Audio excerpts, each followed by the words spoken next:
Not everybody could cook up, you know. Not everybody can cook up. Cook up is an art. Welcome to the podcast Below the Belt. Wherever you're joining us from around the world, we wish to welcome you. Happy New Year. Happy 2022. The theme at our end is pace and power in 2022. That's what we're operating under in 2022, guys. And we hope it's the same for you wherever you are. Pace and power.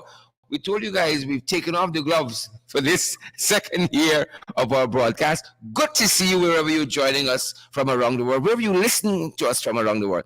Welcome to our international podcast, Below the Belt. I'm your host, Sherrod Duncan, and I'm privileged to be here with you. I have fantastic guests who have taken some time out of their New Year's celebration and planning their, what do you call it, New Year's resolutions and so on, to be with us today as we discuss political prospects for 2022.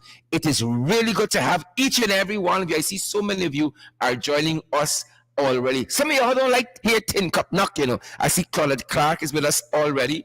Tia Pompey is here. I see Marilyn Thomas is here too. Karen Clark, Karen McCoy, all the Karens. Jackie Springer, I see Romy Leander is here as well. Norine Bipat is here too. Leon Logan is here. And all you other fantastic folks like Carl Fordyce and Rondell Hamilton, Fair Lion. Guys, happy New Year, wherever you guys are joining us from. We did alert you during the course of last week and even on our podcast yesterday that beginning from this new year, we are going to be broadcasting every day of the year. Every day of the year, we're going to have our podcast during this lunch hour. So we are privileged to have you guys join us for lunch. And I don't know about you, but I haven't actually had any cook up as yet. But I got some pending as soon as I come off the podcast. I'm so filled from all the food I had last evening. Besides the cook up, and you know what's a good pair, folks? If you've never tried it, you know what's a good pair? Cook up and pepper pot. If you've never had that pair, you should try that, guys. Good to see hundreds of you who've already joined us around the world for our international podcast, Below the Belt. We are so privileged, guys.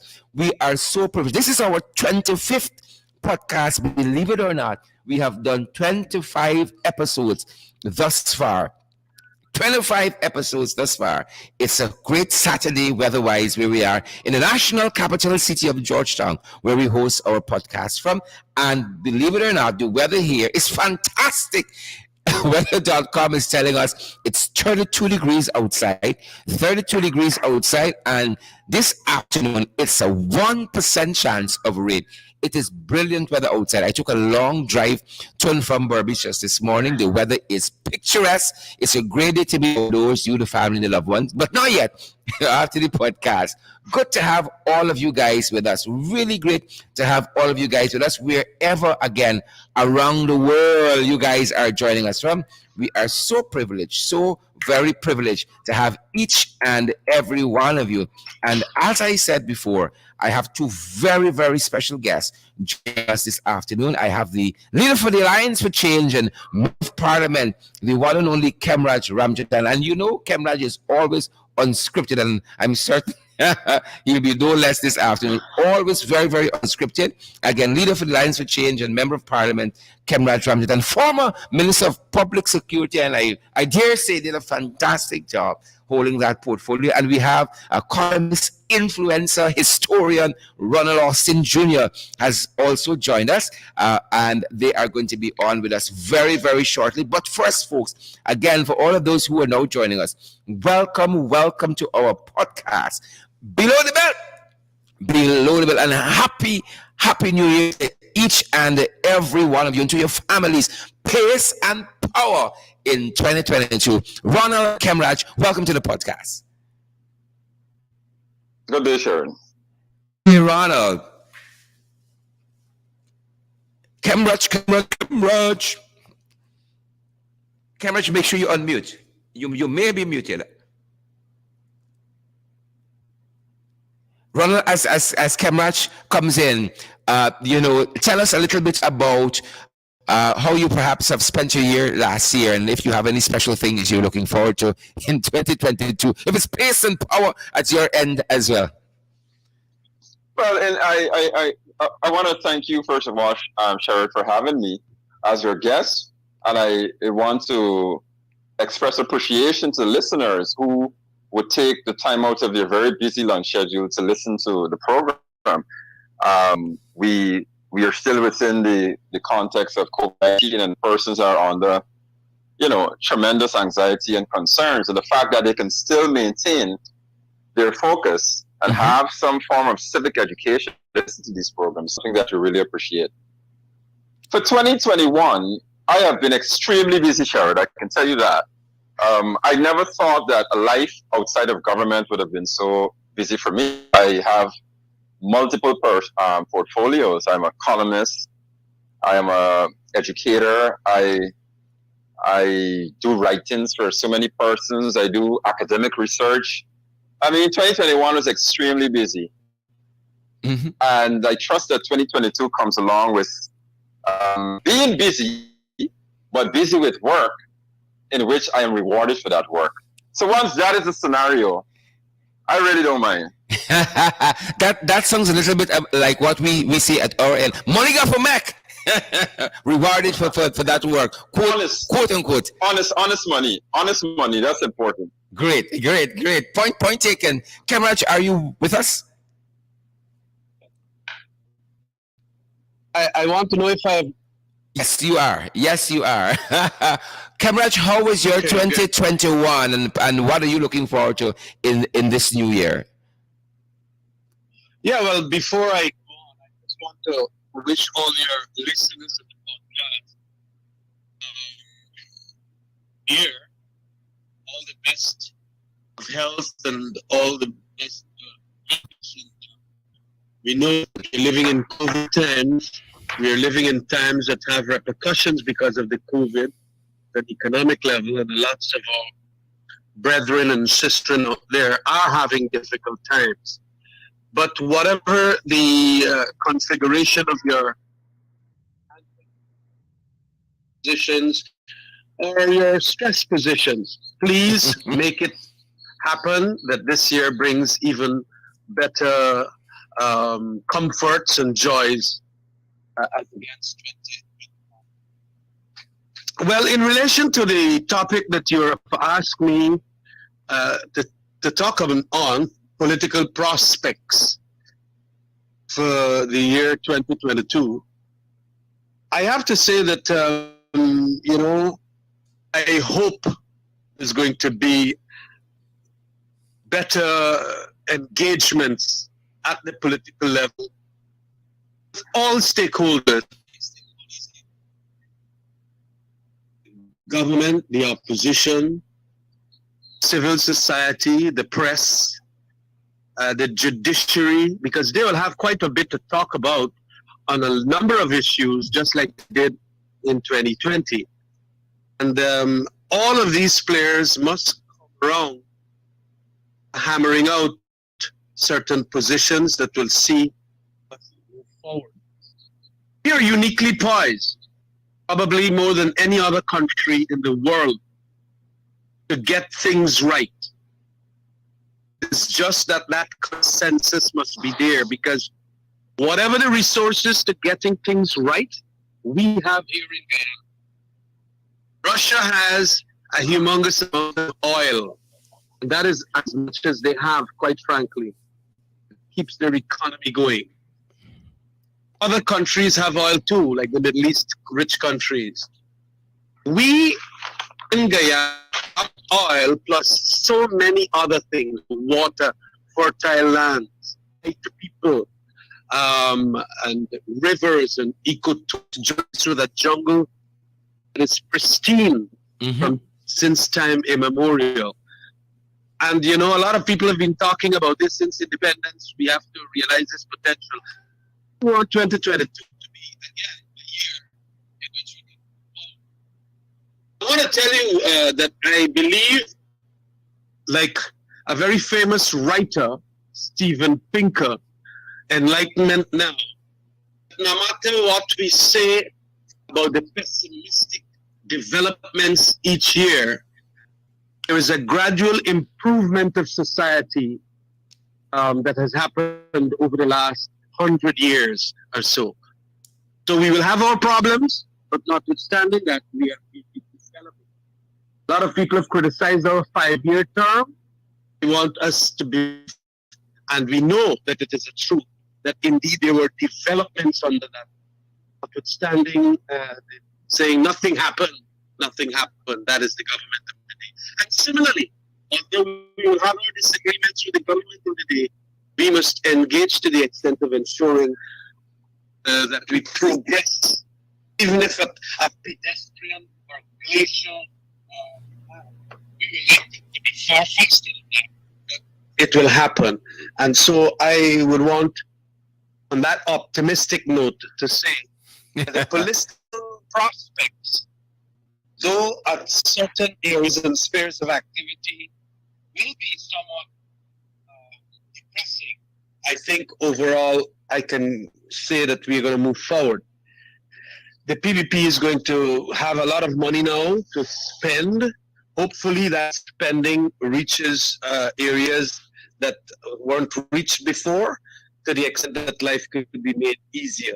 We are going to scrutinize them, as we have done over the past 2 years, and to the extent then that we see the projects are not Skeldon estate, Skeldon factory kind of nonsense, and so on are entered into. We feel, I feel that is personally, that we can have a better year than 2021.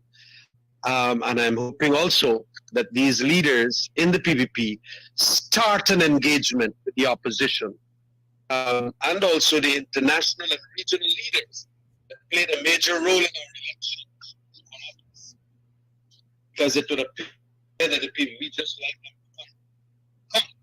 They don't want them to have a say in how our developmental works, how our infrastructural works, how our anti-corruption drive at a governmental level must be forwarded. So it is important that they get some sense this time around. Jack Dew to be the president, as it were. So if he could just mess himself up to the extent of saying that I'm in charge, let's get this business going for the sake of all Guyana and not just a portion of it. Very well. You know, Kemraj, you quoted that author that says that, you know, society's improved ever so often. Well, not ever so often, but over that large sweep of time, 100 years. And rather, one might argue that that is a kind of phenomenon that escapes us here in Guyana, because Starbuck News was making the point just in the course of the weekend in the editorial. I think it's one title, Limited Vision, in which they refer to Irfan Ali's speech last year, or year's day, in which he always talks in lofty terms about one Guyana and unity. And Starbuck News made the point that we are more disunited than ever before in our history. So how is that working out for the PPP? Prospects for 2022. No, well, look, we will have the press. Great head, we'll have the press making their statements. The press always must be that insurance policy. Kamraj, at my end, your volume keeps failing in and out. We will be really appreciative if you can stay a little closer to the microphone. Yeah, well, I want to say that the press will have their say, and the press is to be very vociferous and vehement about what it wants. But the press ought to realize that sometimes it is not going to happen, the kind of, sometimes the unity, because you have political parties in Guyana that have locationally their ideological positions that are different, their leadership styles that are different, and a whole host of things. That which is desirable sometimes don't happen in the politics of the country. But with whatever you have, and the divisions and the polarizations and the tribalisms and all of that notwithstanding, you still can have progress. Mm-hmm. And that is what I am saying, that sometimes tablet news editorials or whatever is very good. That's freedom of expression there. But I still believe that we will manage to do better than 2021, because the political parties that Starbuck News is talking about, they know their places actually. And at this stage, there was a recent leadership change in PNC. I believe that people like Aubrey Norton understands the history of this country and will realize that engagement is the process forward. Because otherwise, it is going to be like, civil strife. Mm-hmm. In civil strife, I believe that the larger majority of Ghanaians do not want. What the larger majority of Ghanaians want is better accountability, more transparency, and notwithstanding the polarized nature of our political partisanship, that can still be achieved, although, as I said, far more slowly, as against the rapid pace that Starbuck News and all of those newspapers want. So it is not as bad as sometimes the editorials of Starbuck News reflect. Welcomed intervention. Ronald, your thoughts on political prospects for 2022? Well, I want to see, as a non-party citizen, citizen who belongs to no political party and somebody who's not entrenched within the political process, I want to see more compromise. I want to see the opposition acknowledging when the government has done something good. I want to see the government inviting the opposition to have discussion. That's something I would love to see as a citizen. I also want to see more civil society involvement. I want to see a robust free press. I want to see more political parties having democratic processes where they choose their leaders in a very transparent process. And the PNC's recent example is a pretty good bar to set. I want to see citizens being far more educated on issues. I want to see citizens more involved. And I want to see a growth in our democracy. Now, that is what I wish to see. But, Sherrod, I'm going to be a bit pessimistic here. I'm going to be a bit negative. I'm going to make these comments, risk a person's concluding that this man is all negative with Ghana. But I study history. I know history. I'm a lover of history. And as a person-trained historian, we tend to read through the tea leaves. We tend to go by theoretical construct. We tend to go by models and methodologies to make our analysis. And once I go through those kinds of approaches, the only conclusion I'm left with is that we are going to follow the same trajectory of, based on what I've seen so far, based on what is before me. I'm afraid, based on everything I'm seeing, I have no choice but to conclude that our country will follow the same path as countries that have discovered black gold, discovered something extremely precious. I would want to believe, Sherrod, that maybe by some luck or some good fortune, that we escape the process that I see coming on the horizon. I'm hoping, but the realpolitik is, being a realist, what I'm seeing so far is that we are going to fall victim to what history has demonstrated. If you have a polarized society, if you have an ethnic security dilemma, and you discover a precious natural resource worth possible trillions of dollars, anxieties are going to increase tenfold. And it's just a methodology. If you add this with this, you're going to get this combustion. Maybe, with what drives history, sometimes you might have a great man or great men who emerge, or even in this case, great women who tend to buck historical trends by virtue of their actions. But these actions have got to be extraordinary, unprecedented actions where the players who are involved in the system, despite the animus, the tribal animus they feel, they decide, you know what, we're going to compromise. We're going to get some epiphany, get some inspiration and compromise. If that happens, a society may escape the trappings of what is before us. But based on what we see on every side of the aisle, I have not seen moderates who are prepared to make those bold decisions and say to the mob with the pitchforks and torches, with the tribal crowd, no, we're not going to do this because it's not in the interest of the country. If there are those who are out there, I apologize in advance. I have not seen such action from you. But on both sides of the aisle, I do not see that kind of Washingtonian, George Washington, the great leader of America, who decided he's not going to take power anymore. He's going to retire to his estate. I do not see leaders in this country on the forefront who have the wherewithal necessary to buck the historical trend when it comes to black gold. My fear is that the same ethnic security dilemma that we have, where when one party is in power that is perceived to be aligned with ethnic group, once that party is in power, that ethnic group feels secure. Yes, our men and women are at the top so we can sleep comfortably at night. The other side says our men and women are not at the top, and therefore we're in trouble, and we need to do something drastic. Mm-hmm. That is Guyana's sociology, that's our political setup. Be that as it may, when you throw black gold into the mix and the anxieties that come along with that precious natural resource, you're dealing with a very combustible situation. For 2022, I'm afraid, based on the decisions I've seen thus far, and based on the postures, it suggests to me that we're walking into the trap.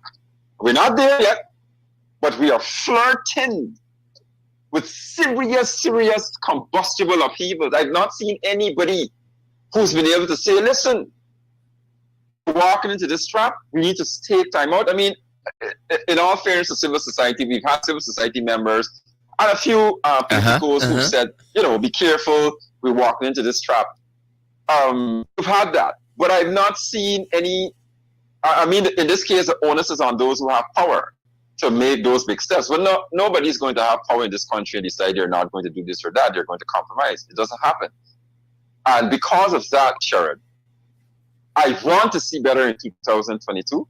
But looking at things through the prism of somebody who loves history and who pays attention to history, all of the writings are on the wall that if we don't reverse course and we continue to play this game, which we played since our independence, this tribal game, this game that we play, this game that when I get power, I don't change the Constitution, I embrace the Constitution, I'm in power, I have the majority, you cannot tell me what to do, I will do what I feel like doing for my constituency. Tyranny of the numbers. Once we continue to play that game... Sorry? I mean, the tyranny of the numbers. You have the majority, you do as you like. Simple majority, one seat majority, or otherwise. Right. Whatever party gets into the power. I've not seen, in all fairness, in 2015, we did have a coalition government, and I believe in coalition politics. I supported the formation of coalition politics. I don't like the idea of a monolithic one-party domination. I don't like it for any political party because I know exactly what happens. In 2015, we had the experience. Fine. We did not get everything we wanted in 2015, but we got some things. My fear is that we have reverted to a monolithic setup, and the posture suggests that the country is on a trajectory where once there's black gold, and with all the other combustible factors that are in play, if we don't reverse course, and if we don't have compromise from all sides, then we're going to be heading into a very dark period. And I hope I'm wrong. I really hope I'm wrong, but that's what I see before me.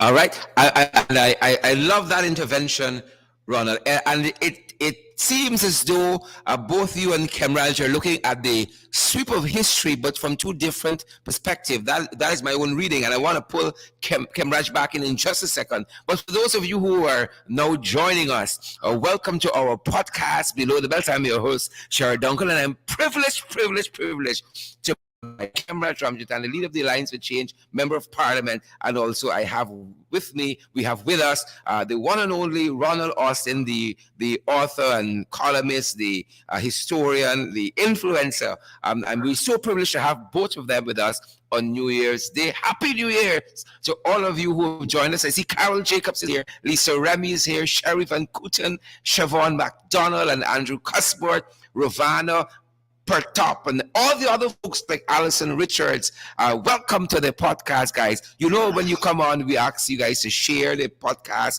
share the live stream, and we want to see all of those emojis as well. We want to know how you guys are reading the podcast from your end. Kemraj, could Ronald be right? Yes, we are optimistic that we want to move forward in a positive way. But could Ronald be right in his reading, as he says, of the tea leaves? And then I want to talk about the Norton factor, the new leader of the PNCR, Mr. Aubrey Norton, and what he brings to the process. Well, Sherrod, as I introduced my remark, I said I wanted to be optimistic. And I want to understand Sir Austin there. I also want him to be optimistic. And notwithstanding the historical developments over the past 50 years or so since independence, I am hoping that, living in a geopolitical space, that the Americans and the British and CARICOM leaders can have influential say in the country. It is going to be that which is going to keep the government of the day, notwithstanding their politics, all the majority, they have to be kept at bay just for good governance reasons. Remember, democracy is not only electoral democracy, and then when you finish with the elections are ended. No, democracy also means good governance during the period between elections.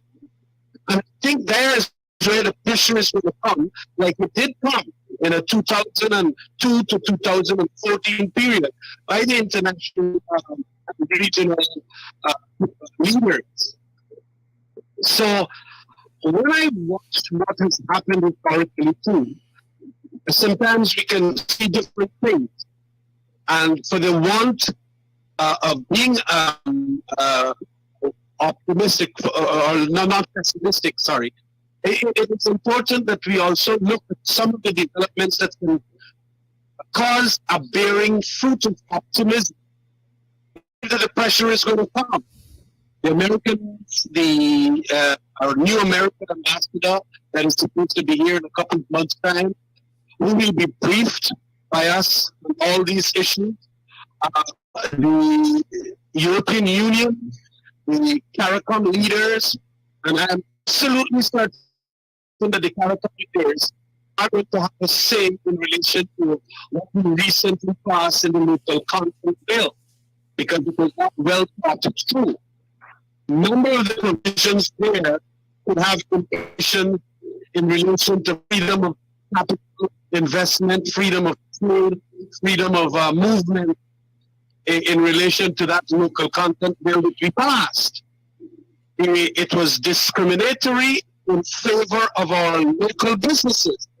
But our local businesses, just like the Irfan Ali administration, advised by Anil Nandan, did not think it's true as to how are they going to be conflicts with the city of Sagaramas. Mm-hmm. And that was an important point made by David Patterson, that never really, and what can happen there is that the CCJ will have to make certain rulings on a number of issues, because you can't have treaty obligation and then with domestic law try as best as possible to dilute and diminish. And for all of these things, because of the institutions that we created, there will be a check and balance for the abuse of power. The executive branch, just like the Donald Trump of America and the Erdogan and so many other autocrats around the world, they will try to do things carefully. Just like Jack Dale and his threesome with Juan and Ashley Singh. But there are institutions that will pull them back. Also, influential international and regional bodies, which are also instituted. Of course, as I said, like the Triple Tagonomus and then the CCP League. So I am optimistic because this is the nature of politics all across the world and all across history. Those that have been in power want more power. And it is a truism. But because we have set up a number of institutions, we're going to hold them back. And I rather suspect that because we come so close in elections in Guyana, 51, 49, 49, 51, there can be some motion that can drive the people into not wanting people to get angry with them. And we in the opposition too will have to do certain things better so that people will not get angry with us. And there have been some recent developments and so on that we reflect, when we reflect on that, like when they wanted to pass the Natural Resource Fund Act, just like how they did the way they did, and of course some other developments thereafter and all of that. So we have to get our act right, and I believe that when we get it all right, we will have international act because Guyana is a special place for international actors now. And the Americans are going to be the biggest because they control, literally, the geopolitical space. And I want to believe in a Biden kind of administration, a different international development order. You're going to have them telling this government, please be cautious as to what you do. Please be accountable. Please be transparent. Please be democratic and improve democracy at all levels. Why did you do that to the Natural Resource Fund? Oh yes, you have sovereignty, but sovereignty is not all. This is an interconnected world, and the interconnectedness will ensure that they play a role. And for that reason, I have the optimism that I have. Thanks very much for that intervention there, Kemraj. I don't know how many of you had a chance to listen to the leader of the PNCR's New Year's address, but if you listen to it, if you read the text of it and the text of the statement that came out of the Alliance for Change, it seems as though they were almost written side by side. And what it says to me personally is that both parties have seen the same issues and have engaged the same issues that affect us on a day-to-day basis, especially over the last year. I want to just quote a couple parts of the address by Aubrey Norton, and I think this is one of the better statements over the last 2 weeks that I've heard come out of the PNCR. I dare say so. I was telling Ronald in the green room just before we started, I, in my own personal capacity, would elevate this to state nation address because it touched so many themes, and I think it really will overshadow the statement put out by Irfan Ali if you listen to them side by side. I just want to quote a couple parts of it and get some reactions from both of our guests, Kemraj Ramnutan, leader for the Alliance for Change and Member of Parliament, and historian and influencer Ronald Austin Jr. I'm just going to quote a couple parts of it and get your reaction. Here is Mr. Norton saying, quote unquote, our society has experienced arbitrary dismissal of African Guyanese, indigenous and Indo-Guyanese, who are perceived to be supporters of the APNU AFC. This is unacceptable and does not augur well for the unity of Guyana. In another section of his statement for New Year's, he says, on the economic domestic front, notwithstanding the massive injections of funds into the economy, the evidence is mounting that the non-oil gross domestic product may have declined from the previous lofty estimates made in the 2021 budgets. And he goes on to say that despite huge investments in the agricultural sector, the returns have been marginal with little support for the small and micro businesses. And in yet another section, he says that the Guyanese workers are being pushed further into poverty. One would have expected that the Ali regime would have rewarded our workers with a significant way. This was not to be, rather. The government awarded a tepid taxable 7% increase for 2 years. This is more evidence of its callous and uncaring attitude to the plight of the workers. Clearly, the government has no interest in providing improving the lives of public servants, and can dispel this view by offering the workers no less than 25% increase in wages and salaries in 2022. Reactions?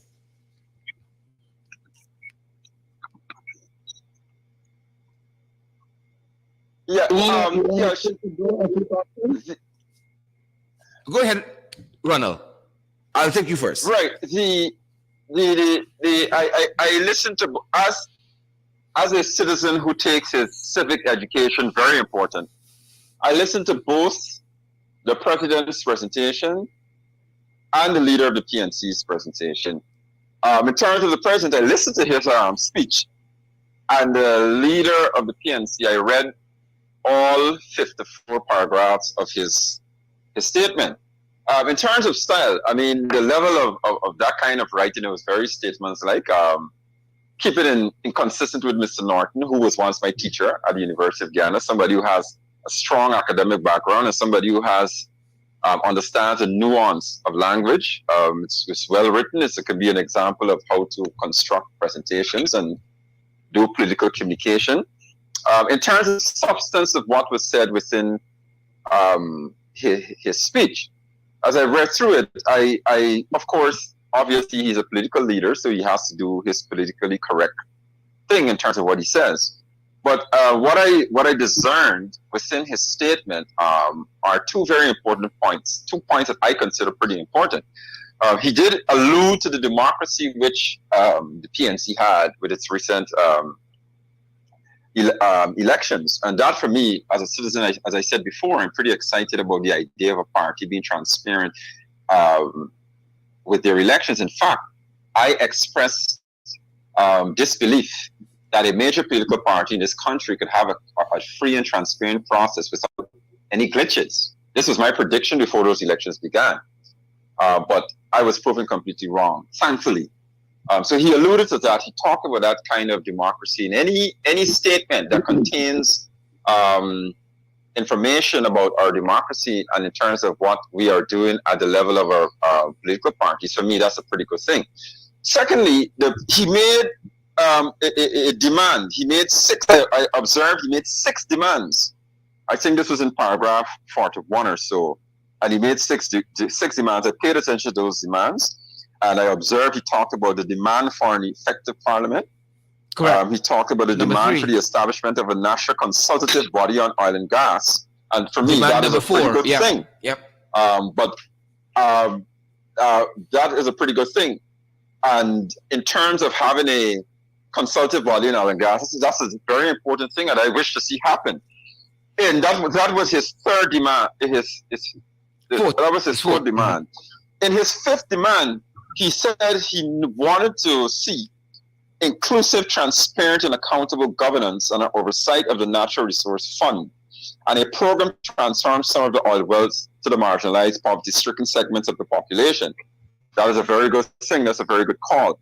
So, in looking at both of the presentations, I mean, they were obviously par for the course political rhetoric.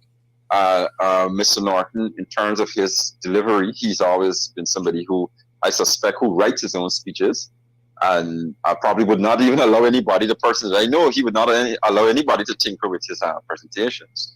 And it's keeping to his level, and I observed the information within his speech. And I think as a moderate, somebody who really doesn't align himself with any political party, there are things there.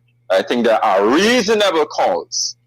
These are some reasonable calls in terms of having consulting with civil society and other members on oil and gas. That's a reasonable call, which I think any government with honorable intentions, and I never want to question the intentions of the government or the president.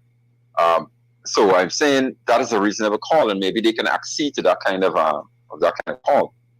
Yep. Kemraj, in this presentation, it something seems to be bearing out that I think you might find appealing.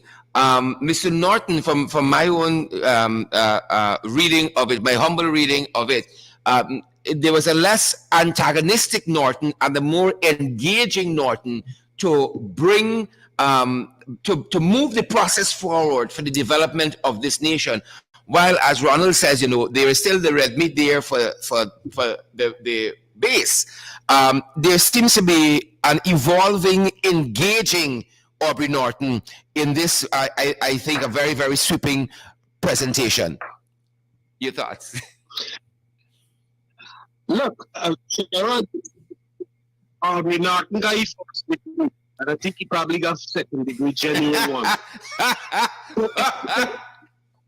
Go ahead. Expect a superior academic and intellectual exercise, a far more rigorous team, and in relation to the politics of Ghana. And I must tell you that, okay, I have my problems sometimes with Aubrey. I remember the 1992 period, the 1997 period, and even when I was leading the PYU, he was leading the YSM, and we had our bones and quarrels and so on. But he's an extremely smart guy, and he's a politician to the core. And so when you don't have your first degree, you don't have groundings in intellectualism, you're going to have an inferior and a substandard speech. I hope that he gets some good speech right from him. That is our president. And I mean that. I honestly mean that, because there were lots of other people who could have been better presidents in that organization called the PPP, but if Barjack, they're running for his third term, what could that fella? It's against, let's say, an Anil or a Vindi Prasad or a Frank Anthony and so on. Those are far more qualified people. In any event, I associate with the remarks of Aubrey Norton, and I also associate with the tone that was far more moderate, because Aubrey will know that the PNC cannot do it alone. It has to win across over a set of voters. It is vital. And if you don't, as a politician, start thinking about that and only thinking how you're going to be led by your base, it will be the tail wagging the dog. And that is going to be tremendously destructive for the PNC. So Aubrey has to know. Aubrey passed through all the very famous presidents, Dr. Jagan, Hoyt, Horner, and all of them. We've got to understand that this is the world in a multi-party, polarized country. He does not speak the right language.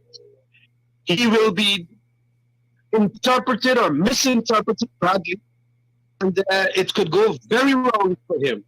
And I know that what he passed through, a lot of presidents didn't like him, but he's not going to make the same mistakes like some people who got it thrown in their laps.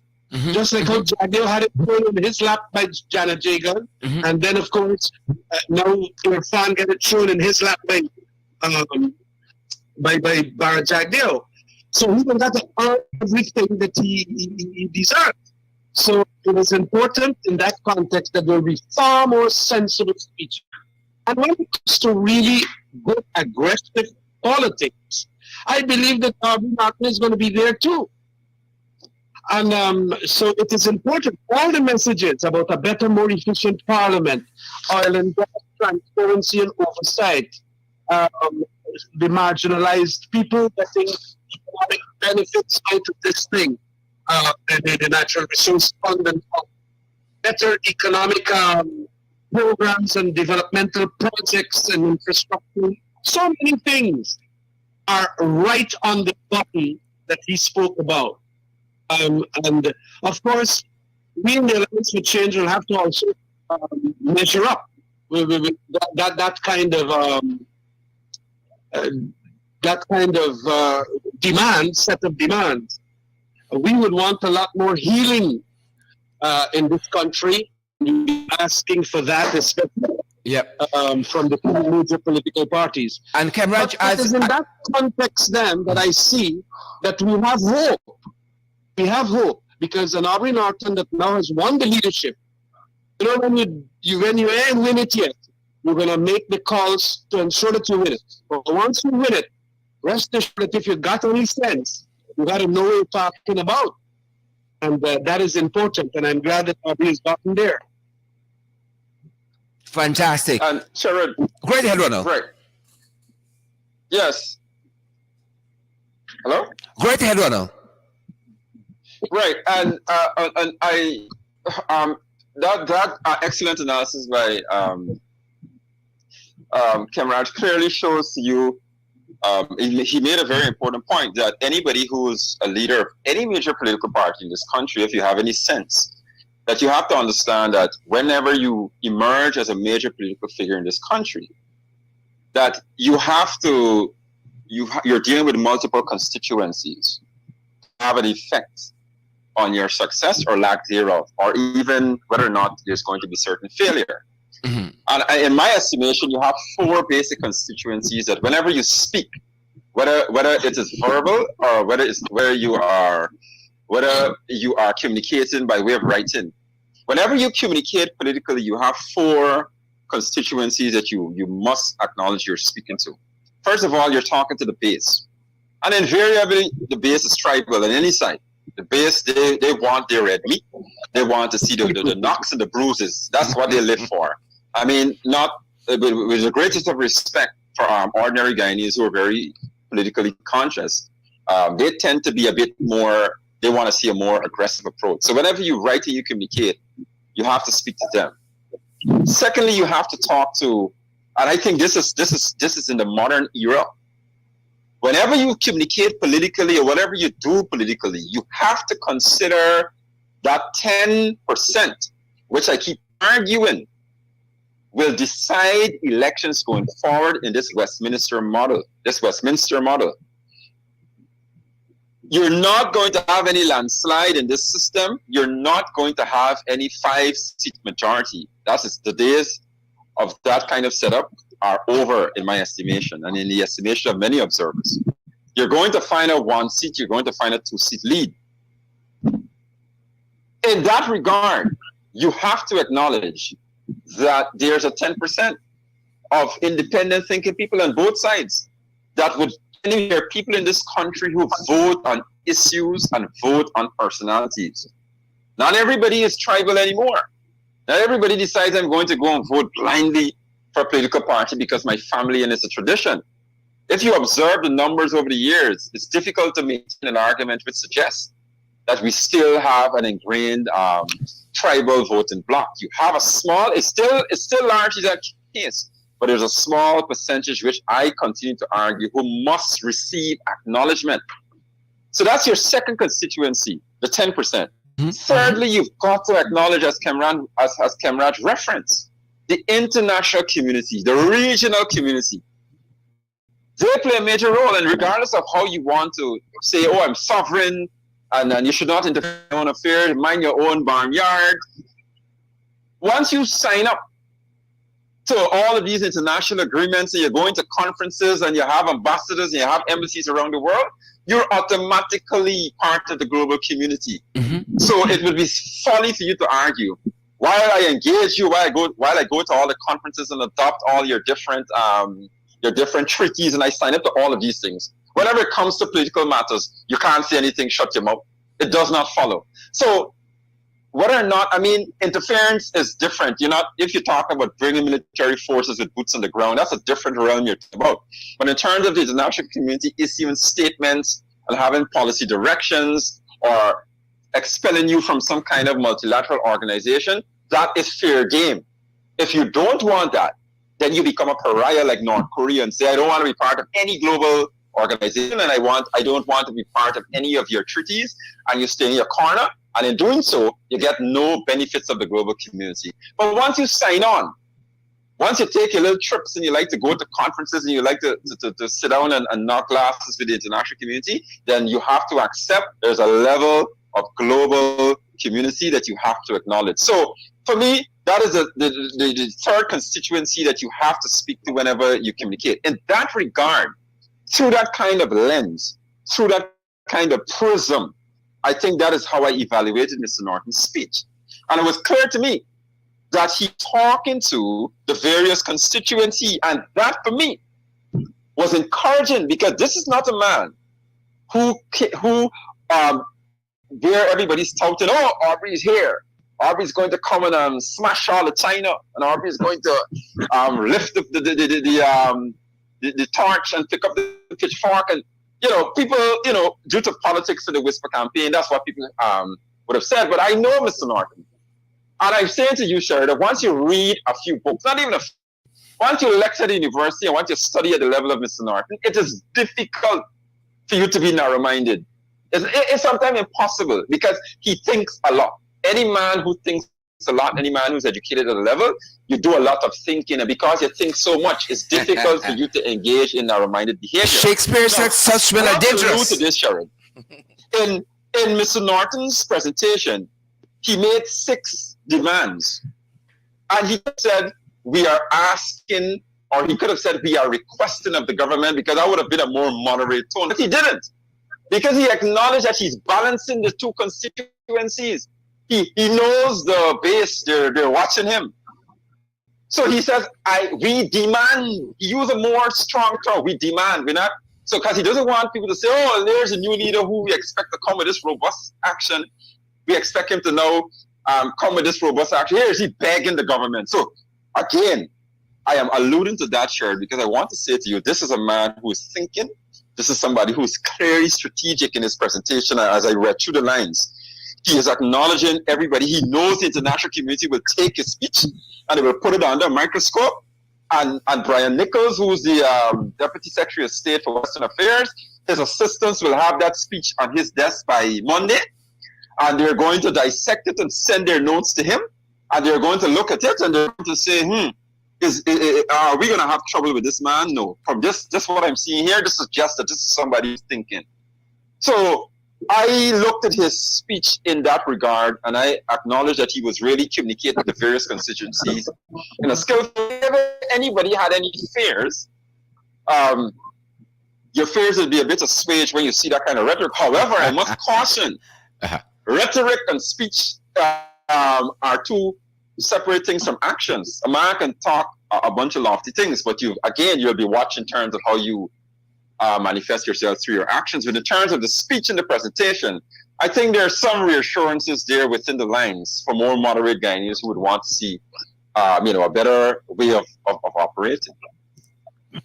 Fantastic, Ronald. Fantastic. There is a point that I want to make that Ronald raised when he said the party democracy within the PNC has now become very, very important to development. And I want to make this point. To pressure the PPP into further democratization. I don't know how much you know about my history inside the PPP, but at the 2002 Congress at Norton, I certain amendments for the further democratization of the PPP. It is very, they call it democratic centralism, very centralized. The leader, the party, and so on, the leader dominant, the executive dominant of the demand committee and all of that nonsense. I have made some proposals that the leaders of the party ought to be elected from the base at the Congress Hall. That time it was at Norton. And of course, you were lambasted by a number of people, including my good friend Moses Nakamoto at that time, although I warned them, both he and Ralph, that they're going to come for you after they come for me. Of course, they came for Moses, and they came for Ralph, and both of them know, well, Moses, of course, came across to the AFC, and Ralph has created his new Anug with Timothy Jonas and so on. But it is essentially the non-democracy on the floor of the PDP that had me agonizing for years as to whether I should come up with my constitutional resolutions as I did the Putmoran thing. So when the PPP always criticizing the PNC for not having democracy internally, oh God, there's a leader and this and that. The person in Guyana that is doing exactly that, and a paramountcy of the leader, as it were, is this Baradagne. All the norms of firm limits mean that we should have gone to pasture. But a lot of people taking me on in relation to this. So there's a cult personality. Now, what that does, it's very damaging for party democracy. Because a lot of people then put all their what you call efforts into the leader now going to look after the food. They don't want to learn anything. They don't want to learn any economics. They don't want to learn any other thing. Jack, because he is the macroeconomic specialist, he is the boss of organizer, and then a cult personality I see being now allowed to grow and emerge inside of that PPP. That is very damaging.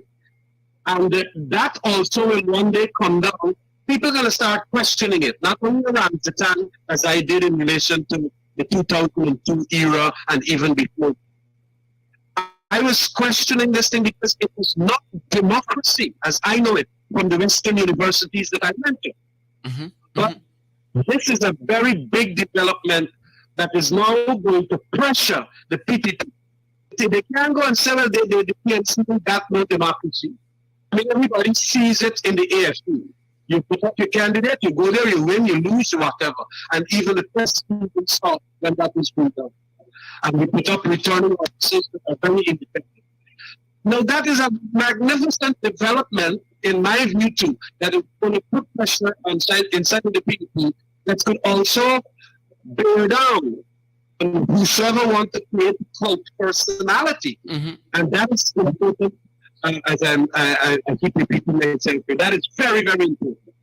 A development that is going to cause. Because remember, democracy is evolutionary. It depends on the particularities of the country that you live in, with big parties that govern it, and so on. But also, the developments will arise to pressure the other, one onto the other. And that is what has happened here. And I think it's a good development that has occurred. Very well. Kebraj, thanks for that intervention there. Dialing back to something that Ronald said, I almost seem to be reading my script at this end. I know both of you have always been avid readers of the tea leaves where the international community is concerned. I know in a very personal way, Kebraj has always been concerned about the reaction of the ABC country and how they read events on the ground here. And Ronald, you as well, this is one of your areas, international relations. And in this presentation by Mr. Norton, I'm going to end our broadcast on a high note coming out of the AFC's statement for 2022. But in this statement that Mr. Norton would have gave, this very substantive statement, he says that the differences that attend our relationship, this is speaking to that audience that Ronald highlighted that he was talking to these various audiences, the international community being this one. The differences that attend our relationship on occasions should not be allowed to dominate our friendship. This is Mr. Norton. Again, the differences that attend our relationships on occasion should not be allowed to dominate our friendship, discourage dialogue, and limit our common pursuits of global solutions for our people and all mankind. I look forward to working with you as our party commits to making Guyana a place of equal opportunity for all. Reactions to that as we look to program time. Oh, no, that is an excellent. All right, go on. Great to hear, Kebraj. No, go ahead, Kebraj. Go ahead. Yeah, no, that is very sensitive in my mind. And that is asking for an embrace with the international community. That's how I read it. And that shows the strength of character of a person that recently came out from, as you say, a scenario where the base wanted him to do and will want him to do a couple of things we might least expect. The trouble is, here it is, he is not going to be whacked by the tail, as it were. It is political consciousness, it is political acumen, and whatever else that he has in abundance that will be utilized. And I think it is a great statement. Ask for the embrace, because in the Caribbean area, in Latin America, America and these big boys are influential. And we must know our place, although we can talk about democracy and we can talk about sovereignty and all of that. And I think that asking for an embrace, asking for at least a good relationship and engagement is a good thing. Ronald?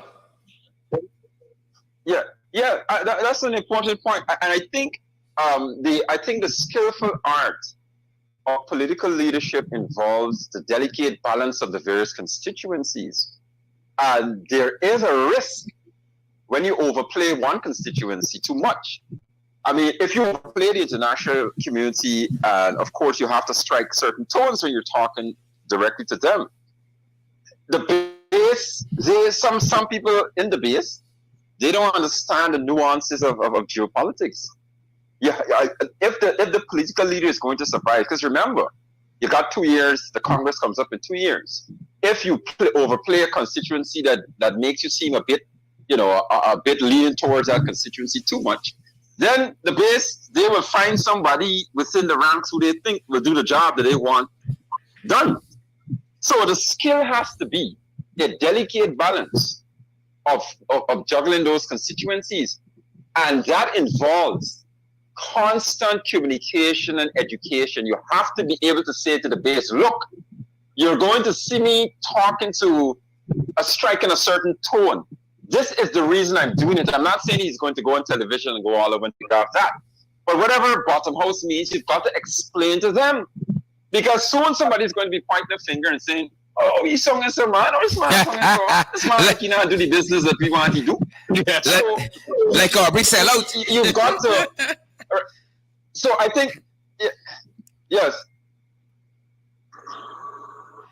Ronald, I was just characterizing there. Yeah. I think we've got to remember too that Mr. Norton spent a considerable time. People, I do not see this in the public sphere. Mr.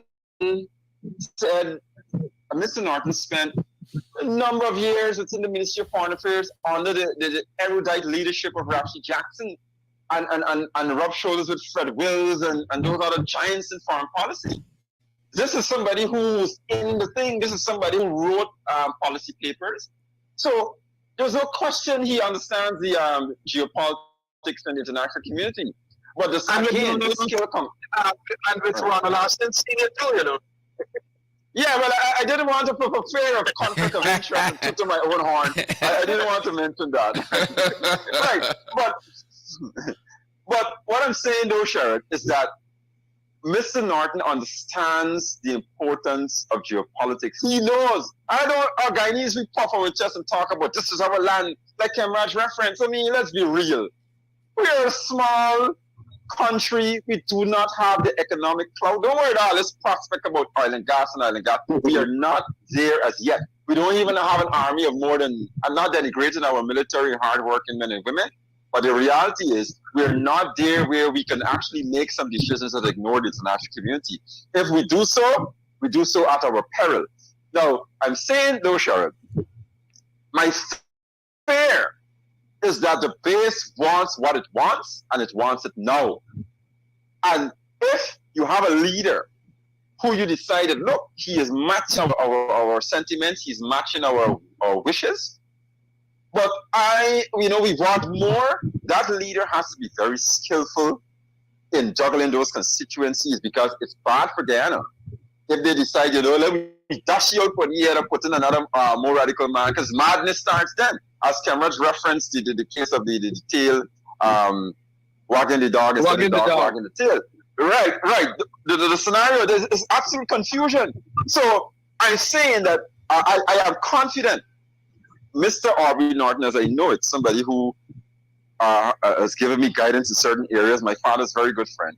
He understands that, and I know he has the leadership skills to juggle the various constituencies. Because regardless of how you twist and turn it, there's a 10% in Guyana who are fed up with the tribal politics. They are sick and tired of it. They're sick and tired of it from both aisles. They don't like extremities. Then there's the base who want the bacchanal.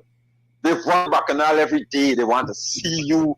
Actually, see you. As we put to that for rock up a few things. You have the international community who are always concerned about peace and order. This is their thing. Some of them don't look at peace and order within their own countries, but outside of their countries, they want peace and order for world affairs. And what I must say to you, Sarah, Guyanese must understand this is no longer pre-oil discovery. Pre-oil discovery we did not feature on the priority list of geopolitics observers. You think it's by accident we're now in routers and we're now making Bloomberg and all these things? What happens here is of massive importance because we have a natural resource that could affect global security. If that goes bust, it can affect the entire global economy. And that's what people need to understand. So every time an ants run across the road at Regent Street, the people are recording that. Party elections no longer, party elections come. I mean, you know, back in the days, party elections, nobody paid attention to party elections. Like, whatever, whoever comes out the lead, you read about it in the newspaper. Now, people want to know the candidates in foreign capitals. They look at all the candidates. They send for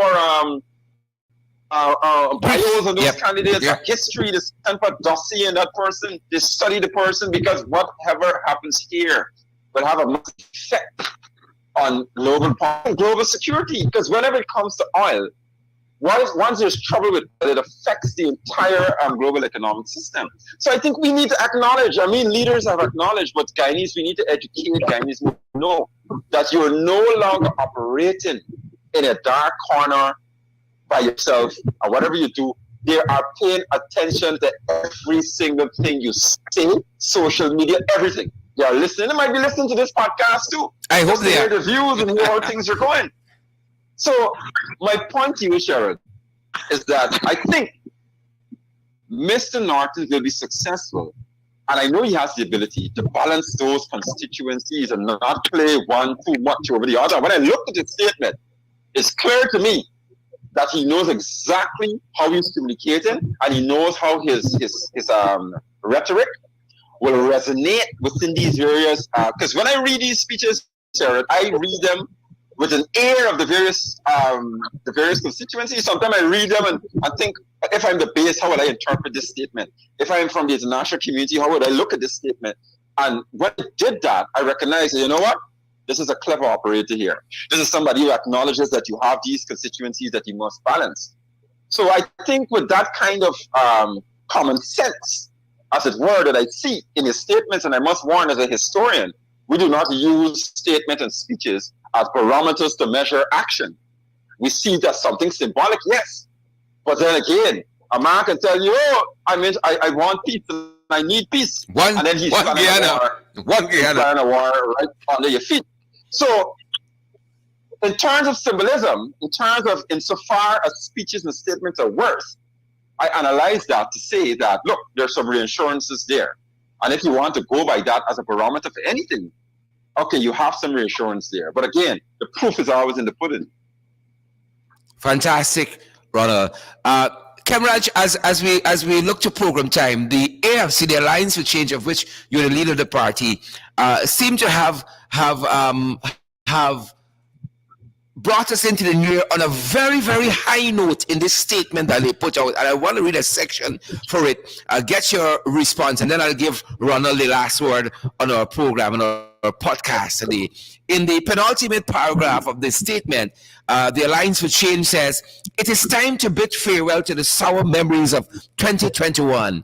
Time to honor the fallen, unsung heroes of our society who labor without recognition, including some of whom have passed to the great beyond. Time to reach for a higher level of governance and social cohesion, and time to cast our vision towards making 2022 the new year, one in which we Guyanese will be free from fear of recrimination, free from the ravages of COVID, and free from oppressive government. Expand on that for us, and I'll give the last word to Ronald. Well, those words are extremely strong words. And I want to say the words there came from Raphael Trotman, the top strategist in the AFC, quite frankly. And he has captured it, has encapsulated it so beautifully there. I don't want to go do any commentating in it. That is exactly what needs, in my opinion, and in the opinion of the entire AFC leadership. And it is but what I regard as self-evident. And it's on that note I would wish to bring the podcast, at least my narrative to an end. And to, again, ask everyone, have a happy New Year. Thank you very much, Cheryl. Thank you, Kemraj, for being on the podcast with us. The final word goes to Ronald. Okay. Right. Like I said, it was a really excellent discussion, really excellent forum, and I hope that you continue to do this kind of work, Sharon, in your podcast. And I know you normally do programs that are purely political, but you should try to invite independent voices and persons from the other side to have healthy debates. I'm sure sometimes even if you don't invite them, you can at least say, look, if they don't come, you can say, look, I want to have this discussion. I invited Tom Jones, they refused to come. So we want to lift our conversations and discussions, and sometimes you can have programs where they're not invited, but I would encourage you to have more robust debate within the democracy, invite few persons from the other side, and have robust discussions. In terms of the Alliance of Change statement, I think I share the sentiment of all Guyanese that we want to see the Alliance of Change survive. We want to see the Alliance of Change taking more independent positions. I believe in coalition politics. I believe that we should have a monolithic government. In that regard, I expect to see the Alliance of Change, really coming out with some hot debates within the coalition, independent positions. And I've seen that in the case with the CEO of GCOM, you took a different position and so on. But we really want to see healthy, firm coalition politics like you get in Israel, deal making, and people differing, but yet still sitting at the table and coming up with compromise. And that is what I think everybody wants to see from the Alliance of Change. I mean, I am not a person who thinks that you should always kowtow wishes of the major parties. I think the whole purpose of the Alliance of Change and the fact that we have lots of hope in the likes of Kemraj Rambutan, who we've always admired as one of our moderates. We still consider Kemraj to be a moderate, most Nagamutu. We consider to be within the realm of those moderates who are willing to compromise and listen to a position and say, you know what, we need to do this for the country. It was done in 2015. We want to see more of that from the Alliance of Change. We want to see the Alliance of Change grow. We want to see more independent positions that are designed to further the interests of the country. So with that in mind, thank you for inviting me again. Thank you, Kemraj, for sharing your thoughts. I learned something from you. And thank you for the viewers for listening. Fantastic. Ronald Austin, thanks for being part of the podcast Below the Belt. He is an influencer, historian. He is an avid.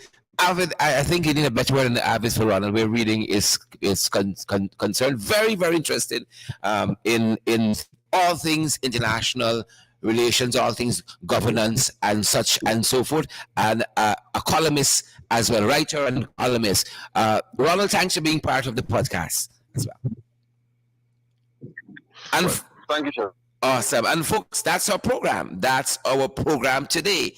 A big thank you again to Kemraj Rambutan, the leader of the Alliance for Change, and also Mr. Ronald Austin, author and historian. Thanks, Ronald. Thanks, Kemraj, for being below the belt today, folks. Who vex. And thanks to our listening audience, always being so faithful. Thanks for being part of our discussion as well. Marcel Daniels and Marilyn Thomas, Sandra Hanover, Auntie Sandra, Andrew Cuthbert, we see you there as well. Bull Page, we see you too. Alia Walton getting on pal in the comment section. Good to see you, Alia. And is it Mr. Cricht, whoever that person is on YouTube, Cricht. Robin Lorraine, we see you there. Laverne, Harrietran, Kelman Passad, we see you as well. Horace Thomas and Frank Moore, Marsha Glasgow, good to see all of you. Thanks for joining the podcast today, folks. We said from this year, we are on every day of the year. Every day of the year, you'll be able to join us during this 12 to 1 period. We know we've gone just over program time just a little bit, but I'm certain you were kind enough to indulge us. Guys, before you go, ensure that you share the podcast. We want other people to benefit. Some of y'all stingy, stop giving everything to yourselves. We want to share the podcast so that every person can benefit from the insights of Ronald Austin and Kevin Ramjatan and all our guests that we have on, and we want to see those emojis as well. Folks, Happy New Year to each and every one of you. Take some time out today to spend time with family, friends, and loved ones as we get on the ball for this new year. Folks, it's pace and power for us at this end. We are an affiliate of the In the Ring program, and because of that, we at all of their platforms, we're contributing to these programs are concerned to help us to do more of them, to help us to be out here. Folks, we out here. Guys, help us to do more of these programs. Help us to expand what we do. Help us to professionalize what we do, folks. And we say you can partner with us for any amount on a monthly basis at the Cash App platform. It's the $sign or the dollar symbol. The $sign or the dollar symbol. In the Ring 592. In the Ring 592. The $sign in the Ring 592 at PayPal, we are in the ring 592 at gmail.com. At PayPal, we are in the ring 592 at gmail.com. On the MMG system, that is the local cash app, as I always say, the MMG GT&T system, our number there is 627-6963. 627-6963. That's our MMG number. And guys, we ain't got no problem with Western Union. They ain't got no problem with us. We can be had there also. If you guys need any guidance, you have an information tip, you got some photographs, you got some video, you can also reach us, folks, via that MMG number, via WhatsApp, 627-6963. Guys, Happy New Year to each and every one of you. A happy 2022 to all our ringsiders. All our ringsiders. We love you guys and we appreciate you so much from around the world. Thanks for joining our international podcast, Below the Belt. Who X lose? Stay safe, guys. Stay safe. See you tomorrow. Same time, same place.